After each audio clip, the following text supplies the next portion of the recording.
In this section, we'll go over how to manage the quick links on your website. Now, these links may be styled differently depending on your site's design, but they're all managed the same way. Start by going to your dashboard. On the left-hand side, look for a section labeled Quick Links and click on it. Your website might have quick links set up on the home page as well as on internal pages. Each of these will be categorized for easy management. To edit an image for a quick link, simply click the X to remove the current one, then click Add Image. This will open your media library. If the image you want isn't already uploaded, you can upload a new file directly from here. Once you've selected the image, click Select.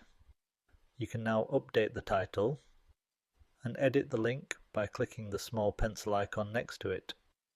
From here, you can change the link text and choose whether or not the link should open in a new tab.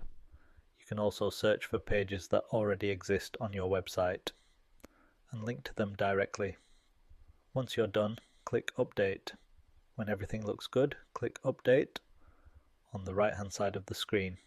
Now return to your home page and click Refresh, and you'll see the updated quick link image live on the page.